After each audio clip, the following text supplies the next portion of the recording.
Welcome United. So we have a great episode for you today. I'm here from the Hattle Hall, Assembly Hall, to give you a sneak preview of some of the highlights and the great things coming this episode. Enjoy. Well, I would say that we were compared when I came out of the womb, right? No, but in all seriousness, I would say I probably realized it more so going into high school. I was more so known as Jessica's younger sister, especially in the volleyball world.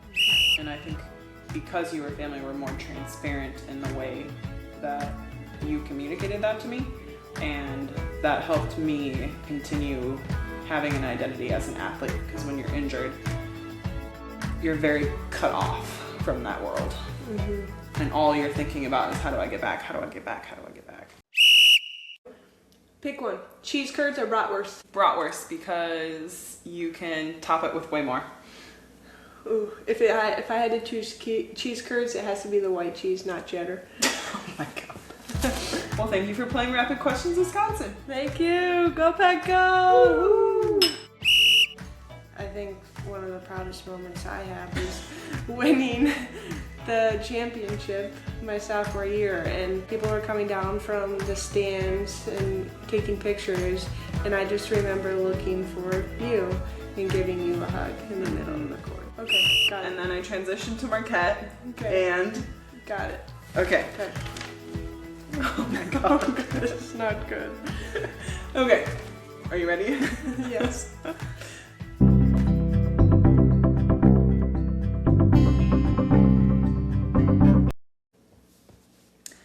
Welcome to United with Big Team at Indiana University's podcast on student mental health. I am your host, Jessica Wolf, a second-year PhD sports psychology student at Indiana University. I am very excited about today's episode. I am joined today by my younger sister, Dr. Taylor Wolf, a former Division I volleyball player at both the University of Wisconsin-Green Bay and Marquette University. So today, in this episode, we are diving into our shared experiences as siblings and as teammates, navigating the different pressures of sports, growing up with a shared yet very different identity, and also how we supported each other through competition, injury, and then ultimately the transition out of sport. So, welcome, Dr. Taylor Wolf. Thank you. So, for today's episode, in very IU fashion, we're going to start in honor of our historic national champion IU Hoosier football team with a clip from Coach Signetti. So take it away, Coach. Yeah, it's pretty simple. I win. Google me. So Taylor, if Coach Signetti were to Google you, what wins would he find in his Google search? The wins that he would find would include Freshman Player of the Year at the University of Wisconsin-Green Bay, Horizon League Player of the Year ×2, Horizon League Champion in 2018 with my older sister, and All-American accolades. But first off, I would like to say that I was very fortunate to have the teammates and the experiences offered to me at Green Bay and Marquette that helped me get these accolades. At Marquette, I was also Player of the Year for the Big East and All-American honors, along with one that I'm most proud of is leading the nation in triple doubles that final season of playing college volleyball. And that was a proud moment for me. Mm-hmm. I mean, when I said in my intro that you had an incredible career, I really meant it. You have a very long rap sheet of awards. Also, I think we should mention your academic excellence. You are now a doctor of physical therapy, which is very exciting. Tell us about your academics and what led you down the path to become a physical therapist. Well, first off, at Green Bay, I studied human biology with exercise science emphasis, along with a double major in general psychology. And balancing those two through my undergrad was a bit of a challenge at times, but it definitely was a proud moment for me to put in all that hard work and then get accepted at Marquette University for the PT program, physical therapy program, in which I ultimately transferred to Marquette to complete. And that doctoral program was 3 rigorous years, lots of studying, and there was a balance of playing volleyball for the first year and a half, which was tough, but I think academically definitely challenged myself that way, and it was very well worth it. Mm-hmm. Awesome. I love now having a daughter of my own. She had a peds unit at Marquette, so she does a lot of physical therapy with my daughter and gets things kind of moving, which is pretty funny. So it's cool to see her both in that athletic space and now in this personal space with your academics. Mm-hmm. And I just completed my sports residency as well in physical therapy. And so that was a big accomplishment as well. And being able to use that with Jessica's daughter, Eleanor, has been pretty special. And she sleeps like a baby when we do our PT together.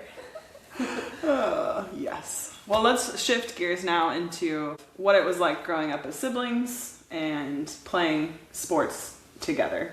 Okay. So I think a common thing that a lot of people think among siblings is that sibling comparison and rivalry. So did you feel that comparison at all growing up with me as your older sister? Well, I would say that we were compared when I came out of the womb, right? No, but in all seriousness, I would say I probably realized it more so going into high school because I just saw her around more, and I was more so known as Jessica's younger sister, especially in the volleyball world. I would say playing with her on the same high school team and being known as Jessica's younger sister with all the upperclassmen was kind of when I noticed, oh yeah, I probably am getting a little bit more compared now than I was prior. We didn't fortunately play the same position. I don't think ever. I was a middle my freshman year. I know, weird. I didn't know that. Freshman year of high school, I was a middle. Okay. Well, I was a middle up until 8th grade. Yes. Yeah. But what I was going to say is that fortunately we weren't the same position, maybe at the same time, is what I should say. That's correct. So that comparison hopefully wasn't made. But yeah, as an 8th grader, I played on the high school varsity team, and when Taylor was an 8th grader, she did not. So there was that direct comparison. I was really small. I played libero on the junior varsity team as an 8th grader. Yeah. And then I decided to spurt up a little bit. We had our growth spurts at different times, right? Yes. Yeah. But that comparison of seeing me have like a lot of success early on, whereas you had a lot of success later on, what was that like for you developmentally? Yeah, I think I probably always looked up to you more so, and I wanted to aspire to be like you because you had been winning a lot of awards, doing really well with accolades and showing success with club volleyball and in high school. You're the go-to hitter, and so looking up to you that way, it made me want to be better. Oh, yes. Thank you. Thanks. Oh, don't cry. Well, how would you, so I was an inspiration, but how would you describe the actual dynamic? Did you ever feel like I was comparing myself to you, or you got put in that spot with me? Did you actually feel that from me? What? I don't think I would necessarily say I'd compare a whole lot. I guess we were very different.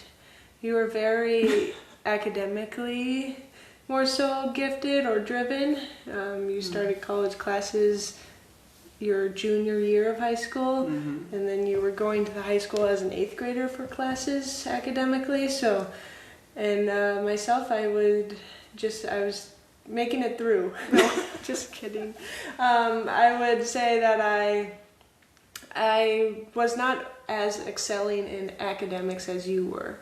So I think that was a different aspect for me where I really had to work hard and spend a lot of hours on my homework and studies in order to get the good grades that I got.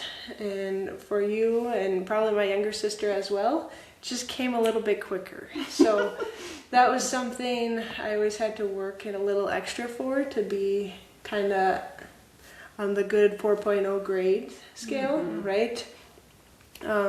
So I think I was just used to working harder, but I also wanted to be like you academically. Yeah. Well, and I think it served you well later on in your career where, and I think this was something that I really loved about Green Bay, and maybe not so much you, but when we played together, I had a lot of my hats in different, or my eggs in different baskets. One of the things that I really liked about Green Bay was I could play a Division I sport, and I could be a part of a sorority, and I could be a part of multiple clubs. And I think with your hard work ethic, you were like, no, I need to put all of my eggs in this basket of sport and this basket of school. And I think that helped you really excel at that time. I think I didn't start developing that skill as much until my senior year.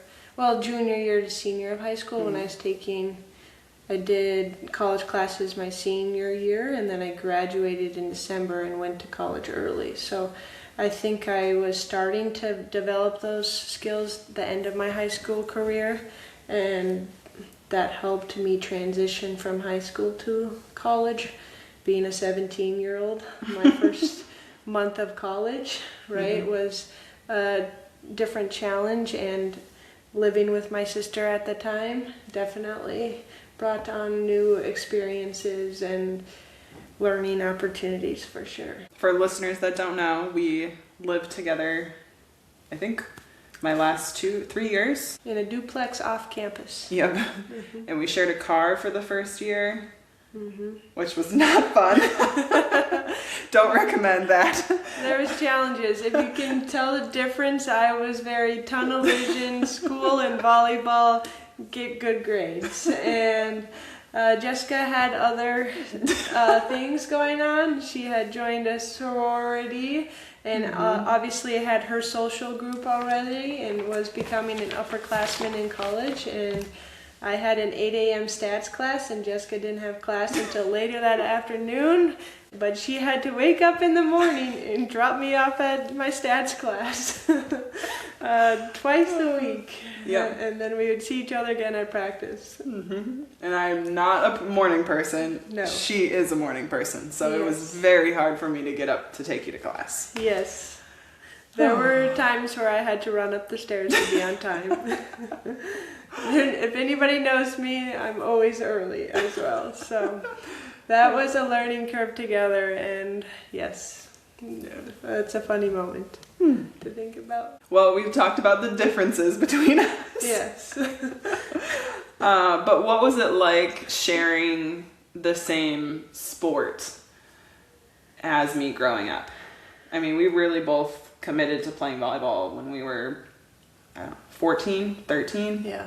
So from a pretty early age, we both were like, we want to go to college for volleyball. So what was it like sharing that same space with me?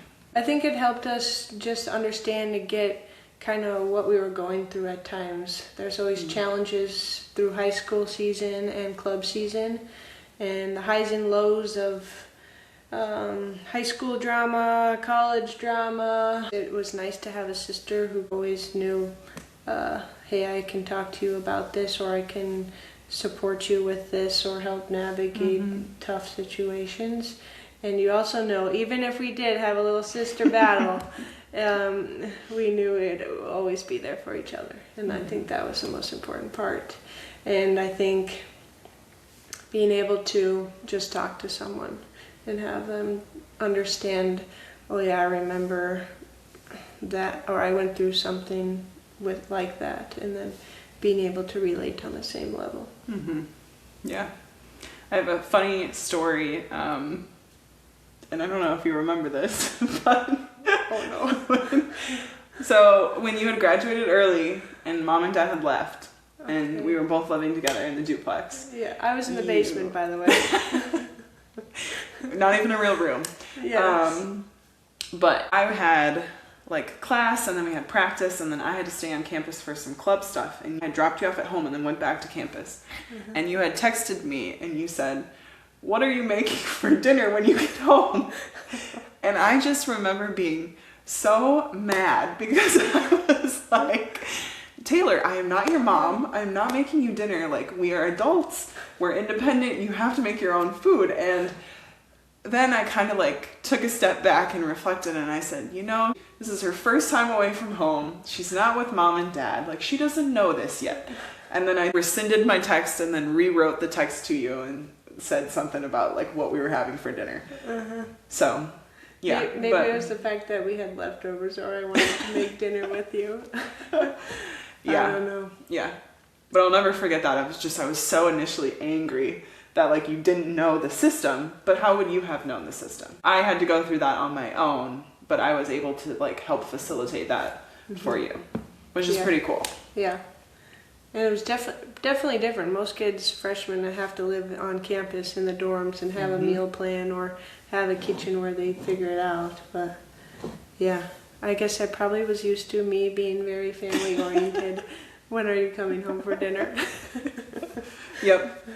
And now you cook all the time.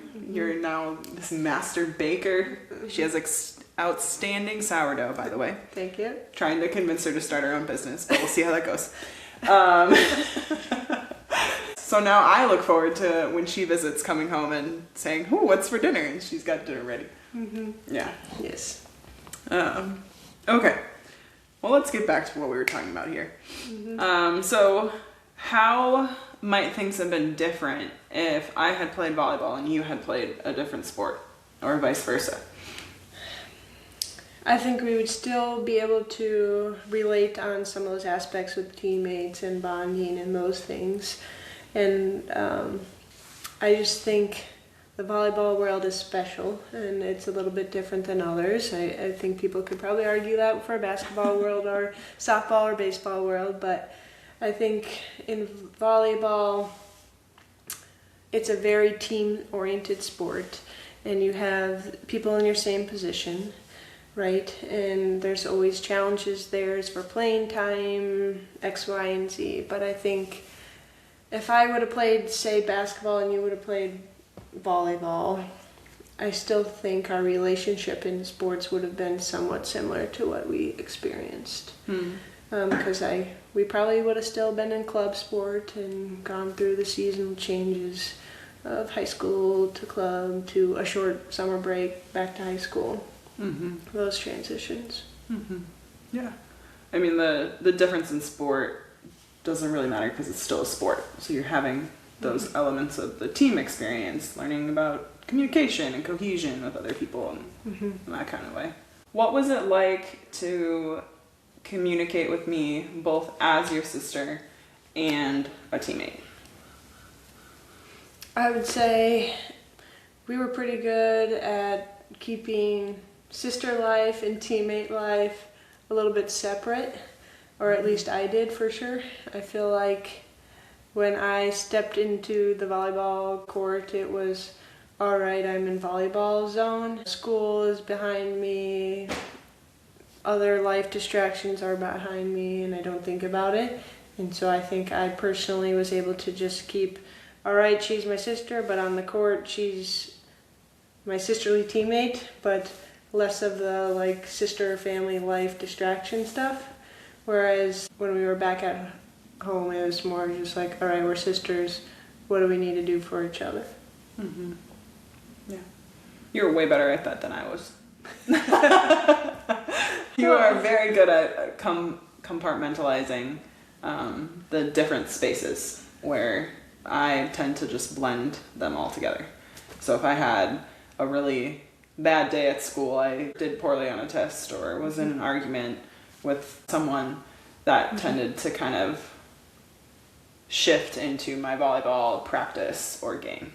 So not that you ever failed a test, but if you did poorly on a test, you would then just kind of put it in this box on a shelf and then go to volleyball, and then volleyball was its own space. So yeah, I admire that of you looking back. At the time, I didn't really recognize that. So what was it like receiving feedback from me as a captain in kind of that like power role versus your sister? Even though you weren't officially a captain, your other years, I would say you still were more so considered a captain to me at least your junior year up, right? Because I came there when you were a junior. Mm-hmm. Yeah. And we also had coaching changes and didn't really have a coach that first part of my starting at Green Bay, so I would still say you were still a captain. So that's when I was still looking up to you and helping me navigate how to balance between everything a little bit more, or me just watching and seeing the experiences she had gone through and learning from them so I could be better going through those stages. But communicating or accepting feedback from you, I would say there was always part of it where it's like, if you were to give me feedback as a captain versus another captain give me feedback, and I had a rebuttal that I thought, okay, maybe I don't 100% agree, I would probably say it straight to you, and then the other person I would probably pause a bit and say, I'm not sure I totally agree with this, how can we make this better, those kinds of things, where you is just like, I don't know, like it's just, I can't agree with you 100%, or that just doesn't make sense, why? Or it'd be like, oh yeah, I 100% agree. Okay, and then we move on and do it. But even if I were to give you the straightforward feedback, I think it also helped get things moving along faster because we just know each other well enough where it was like, oh yeah, I should have thought about this or that. Which was good for a team because that's only how things get done. Yeah. I think it helped a lot when we were on the court and we have to make split-second decisions, or when games are really tight, and like if I see a position on the court where you should hit and it would help us score, I would easily be able to tell you that, and I think you had a level of trust where you would just be like, yes, she knows, versus maybe other teammates that didn't come as quickly. I would say a prime example would be like serve receive roles, or getting out of rotations that we were stuck in and we were both on the court together. It was easy for us to just come in the huddle for the split 5 seconds, look at each other, and we would just know, okay, we gotta do this. Or set somebody up, one of us up in a prime position to get a hittable ball. I think that was something that helped our team. Yeah, definitely. That's one of my favorite memories with you is when Taylor was struggling with serve receive, and it was kind of the end of the season and we really needed to win the game. And I just like looked at you, like made direct eye contact, was so close to your face, and you were like, and I was just like, Taylor, you are the best dang player on this court. You can serve receive any ball possible. And I think you feeling that from me was very different from any other teammate, and you really believed that, because I remember the next ball you just absolutely like dimed. So we just had a lot of confidence in each other too. Yeah.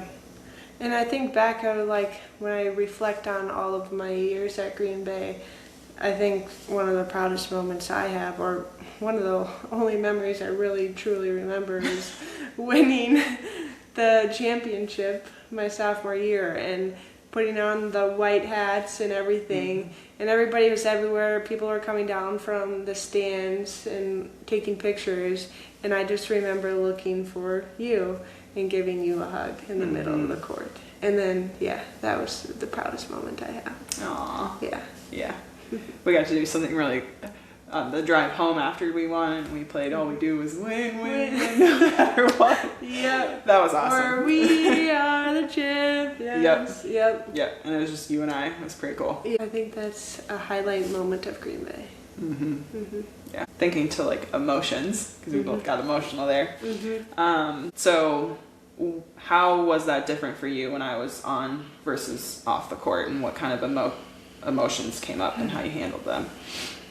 This is actually a pretty easy one to answer, honestly. I would say for me, like my mindset to win was we have to get through the rotations, because we played one rotation together front row.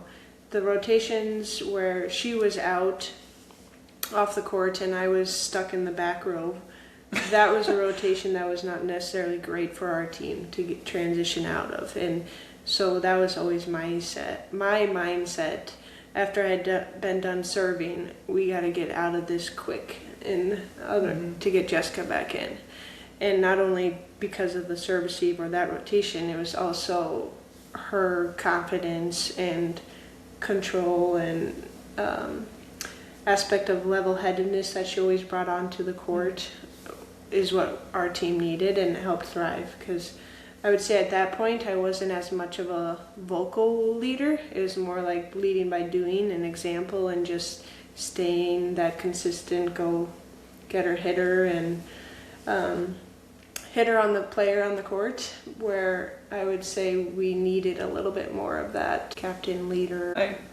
I'm thankful you said that, because I think looking back on my career, I didn't have accolades or kind of those big things later on, because I was just riddled with so many injuries all of the time that kept me off the court. But when I was on the court, I wanted people to feel kind of this calm, just like steady background presence. So yeah, I don't think we've ever talked about it, but I think when you got hurt with your labrum, I was pretty worried at that point. And I wasn't quite sure if you were going to be back or not. But then I remember, I mean, you kind of pushed it a little bit with your recovery now, thinking back as a physical therapist. But I think for you getting back for that tournament in Minnesota, that's, I think, when I realized we really needed her in order to win that year. Whew, that was a rough tournament for me too. I mean, I think that was your first time back. It was my first time back after labrum surgery, after I had torn my ab, and I had food poisoning and was struggling with dehydration. Yeah. And the gym didn't have air conditioning, and it was like 90 degrees. So it was a rough tournament for us. That was a tough tournament. And I think that was one of my first tournaments where I had to face double or triple blocks and people that were taller than me that I had really experienced, because we were both like the two taller ones on our team. And in the Horizon League, we were more so on the taller end. Yeah. So that was a good learning experience. So what did it mean to you to represent the same name, the family name, in the same sport? I would say the Wolf family name was very well known in the basketball world because of our Uncle Joe Wolf, who played in the NBA and had a pretty stellar career, but he was very proud of his coaching career and something he strived very hard to be good at. And he always said that you have to study to be a good coach, which is something I think that goes towards to what our Wolf family name means, is always striving towards excellence. But I think we both were very lucky with our mom and dad that they taught us that go for the goal, do your best, but failures and losses happen, and know you'll always have that support there if those do occur. And I think that also helped us develop ways to cope with some of those failures or losses, or didn't achieve what we were going for. That helped us achieve the excellence or elite collegiate volleyball player level. Yeah. So having family in the same sports was a safe space and somewhere that you could turn to in light of failure, rather than feeling this intense pressure and having to almost like put on this facade that we have to be perfect and be good all the time.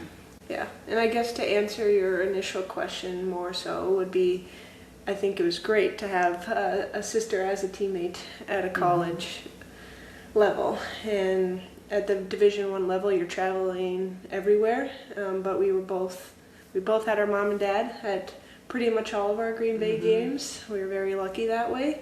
And we also had our younger sister, Callie, come to a fair amount. Whether she really wanted to or not, we're not quite sure, but she was there. And that made our post-game meals, our family meals, very special, and honestly, some of the most favorite memories I have. Yeah. Or being able to see mom and dad in between, like coming from the practice gym back to the hotel. Just those little moments, we had that opportunity where they could both be there, whereas if we went to different schools, it could have been different. Yeah.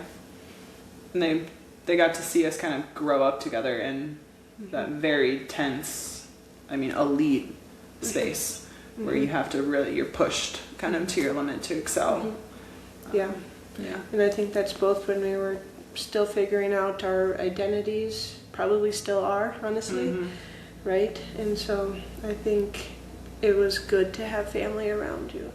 In your recruiting process, before you had decided to come to Green Bay, what was it like to know that Green Bay was on the table as an option for you for college volleyball, knowing I was there versus all of your other college opportunities? I think it was always an option because I knew playing with you and playing with family would be a special opportunity.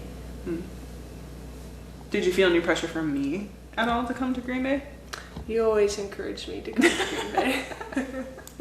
So I'd say yes, an honest answer.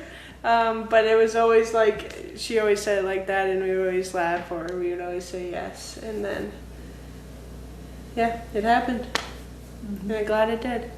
Yeah, I am too. Like, how do you think it would have shaped the start of your career if we hadn't gone to Green Bay together? I think Green Bay was a good place for me to start straight out of high school and to learn new things, see different experiences, and understand the college volleyball world a little bit more. And I think that helped me with my transition from Green Bay to Marquette, where it was a little bit bigger of a school and playing some higher level teams, which was a good transition for me at that point. So I think it was a good initial stepping stone for me, so to speak. Yeah. It almost felt like Green Bay, you were testing the waters of your potential, and then at Marquette, you were really like tapping in and excelling to it. And Green Bay was such, we're from Minnesota, but Green Bay felt like home. It was a Northwoods campus next to the lake. You had all the seasons, so that I think also helped you just transition kind of seamlessly into that big move. And I think a big part of it was at Green Bay, I was recruited as a setter, and I transitioned into the hitter all the way around position. So that was a big difference. And then transitioning to Marquette, I had to transition back into a little bit of the setter mode, but still be very aggressive with my hitting. And I had to be at the prime of my hitting at that point to compete at that higher level, which was exciting for me because I wanted to be pushed in that way and learn a little bit more about volleyball in that sense, and see more bigger blocks, so to speak, referring back to the Minnesota and then our Madison NCAA experience. We're going to take a pause from the podcast material for one moment and play a quick little game to add a little fun and spice to today's episode. So today we are going to play rapid questions, but they're going to be Wisconsin themed. And we're going to take turns pulling questions that I created about Wisconsin. And we're going to answer them as quickly as we can, just write what comes to our brain. But also want to say a little shout out to my aunt, and it wouldn't be a Wisconsin themed rapid questions if we weren't sharing a little beer. So gonna plug for Sawmill Brewing Company in Merrill, Wisconsin. They're a small business up there in the Northwoods. They make craft brewery. They rotate a bunch of different types of beer. They sell things in these crowlers and growlers. So if you like beer, if you like Wisconsin, feel free to kind of check them out. Woo-woo! And Auntie, if you're watching this, please visit us soon because this is our last growler.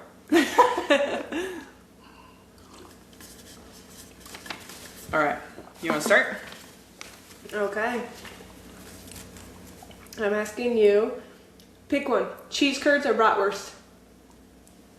Bratwurst, because you can top it with way more. Ooh, if I had to choose cheese curds, it has to be the white cheese, not cheddar. Oh my god. All right. What is one thing that outsiders always get wrong about Wisconsin? It's a good question. Ooh. Minnesota, they say Minnesota's 10,000 lakes, but I'm pretty sure Wisconsin actually has more. Oh. Good answer. Thank you. Okay. What is the first word that comes to mind when you hear Wisconsin? Cheese. Okay. I think that's the easy one. I have to What do you- answer? You can if you want. Packers. Green Bay Packers. Packers. Go Pack, go. Ooh. You have to spend one day in the North Woods. Door County or Minocqua? Ooh. Minocqua, from family memories there. Agreed. Although I love Door County. It's beautiful too. I do too. What's the most underrated Wisconsin town? Oh! That's funny.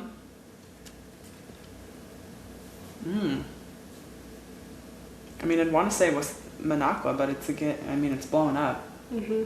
Kohler, Wisconsin? Yeah, maybe cool. Yeah, That's a pretty good one. they're expanding everything out.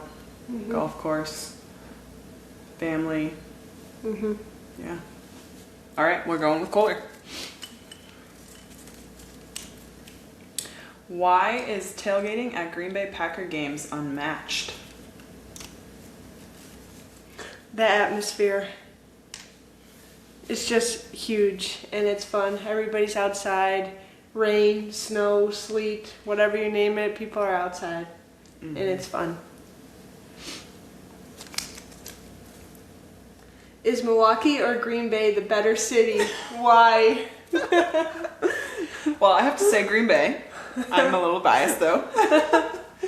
I think you should have picked that question up. Maybe. That would have been tough to answer. And we'll leave it at that.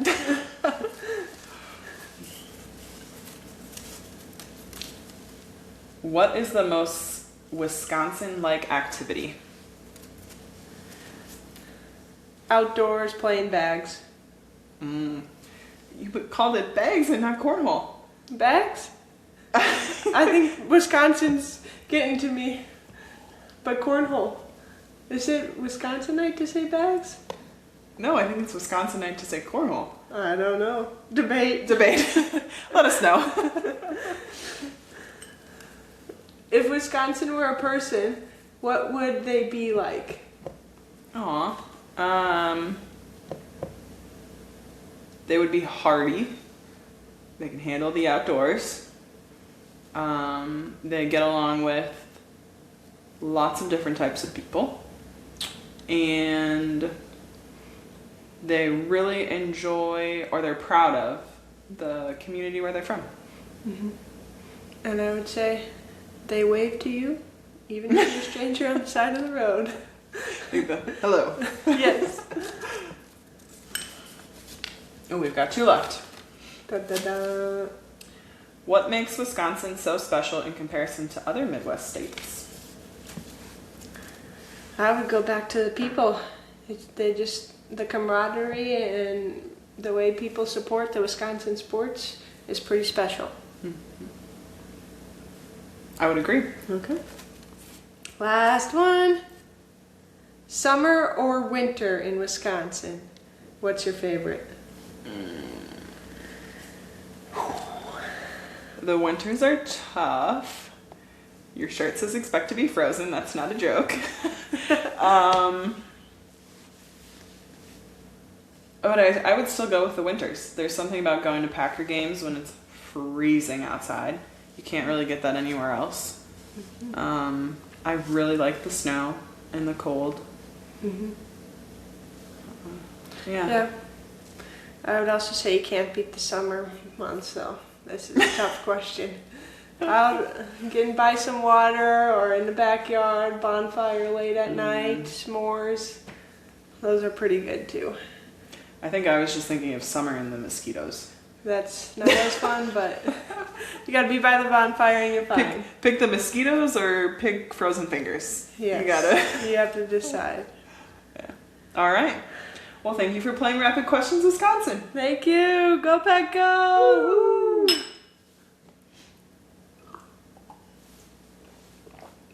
Okay. So, thinking back to when I was injured my senior year and your sophomore year, what stands out to you most during that time? I would say I can recall like you still being at the house, going through your recovery process, and mom being there that first week to help out, and me still having to go to class, to practice, training room, all that stuff. So me still kind of through the whole student athlete lifestyle, and you in the recovery phase. So how did that shift your experience as a athlete then? I would say, well, reflecting on it now,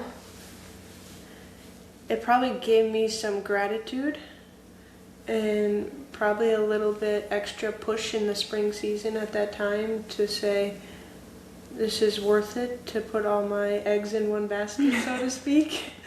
Just keep working hard. Because this time it is short, right? And I think I somewhat probably realized that a little bit, but not to the extent of looking back, college goes by really quick. And at the time you're in it, and so it doesn't feel like that, but looking back on it, I can ponder or wonder, maybe I did realize a little bit like, hey, you gotta make the most of this, Taylor. It was helpful for me because you were like the extension of family and teammate. So you would come home from practice and I was able to ask you like what had happened, how's the team doing? And I think you, because you were family, were more transparent in the way that you communicated that to me, and that helped me continue having an identity as an athlete, because when you're injured you're very cut off from that world. And all you're thinking about is how do I get back, how do I get back, how do I get back. So that was really helpful for me. Yes. Yeah. And funny moments, I remember bringing up the breakfast up to you in your bed and then driving you down the sidewalk right to the front door of her classroom because it was snowing and the snow was up past my knees and there was no way we were going to let her crutch. So those are some funny moments. Yes. But what did you learn about support and responsibility in those moments where you were supporting me and kind of responsible for me in injury? I think it was a reverse a little bit more, where I had to put a little bit more of my time to help Jessica out, help support you. And that, for me, was probably coming from, I don't know where it came from, because extracurriculars were studying a lot for me. And going to study tables at that time, I was still required to, so finding the little small movement or room for movements and rehab days and coming to get you, or planning the car trips around because you couldn't drive.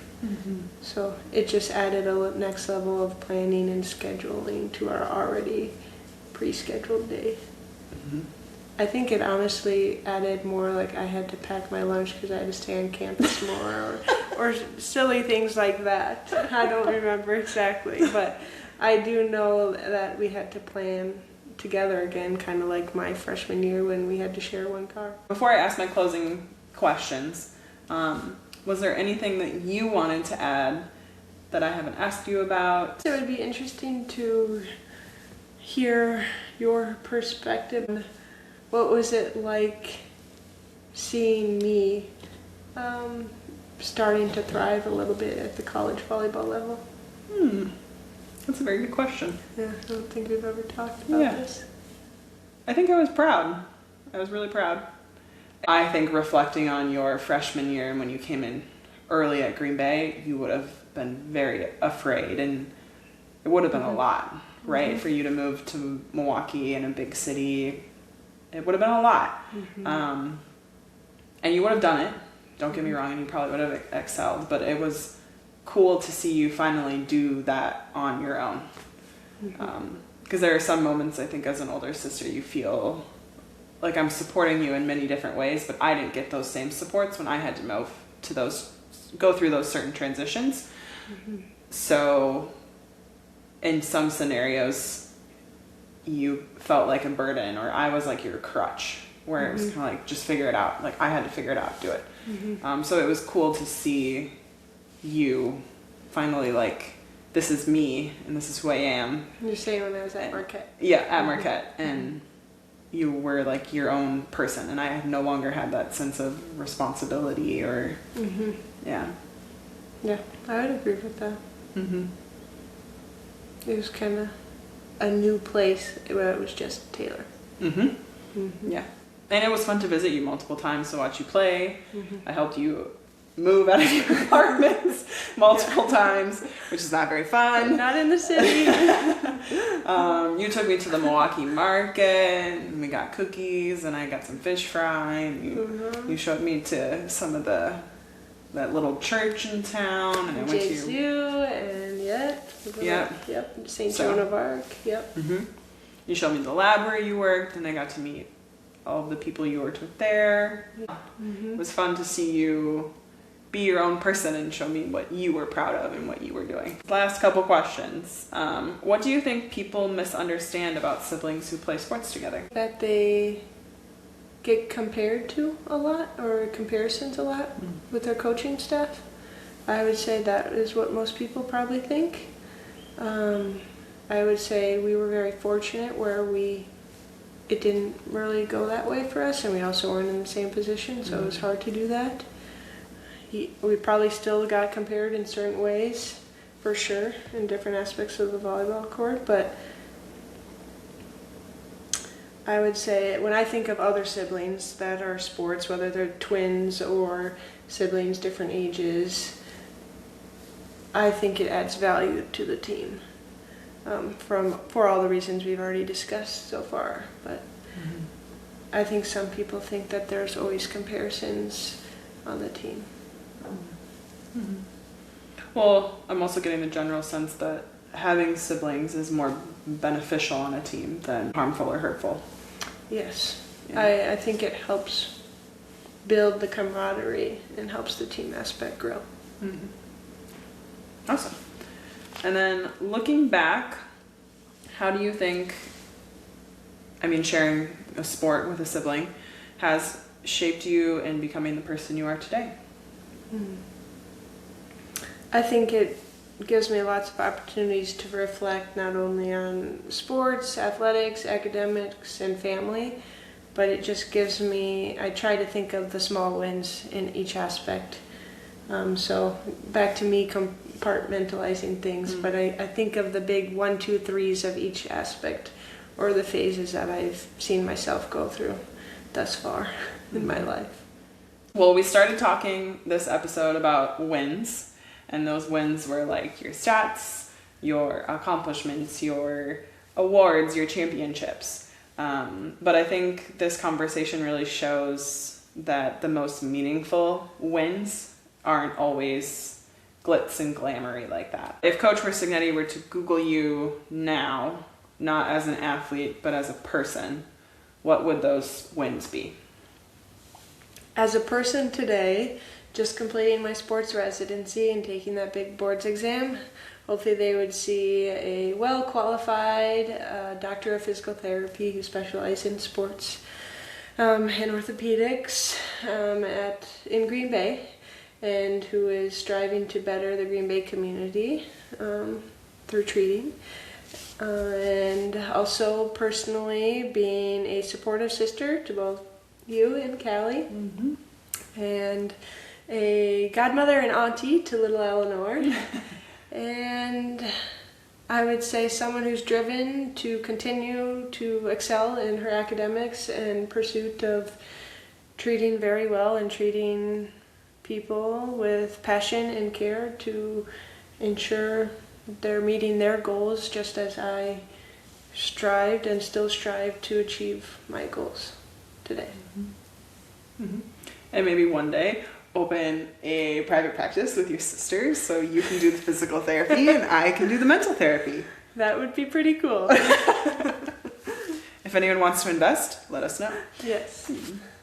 All right. Well, with that concludes today's episode. So I want to say thank you so much to you for coming, Taylor.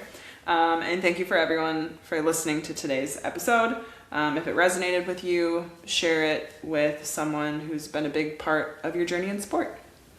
Thank you. Yeah! Time 44-41 and a touchdown wins it. Snap back to Hilinski, drops back, has time, passes left, caught, made at the catchment of the 20-yard line, more onto the 10, runs for the win, dives for the pylon,